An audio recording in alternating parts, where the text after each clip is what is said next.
తోంతన ధీంతన తోంతన నటరాజుకి నట భంగిమవో ధీంతన తోంతన శంకరునికి సంకీర్తనవో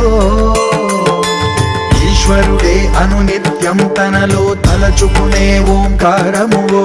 శివ హృదయం కరిగించే ఆ పంచాక్షరివో నీ మదిలో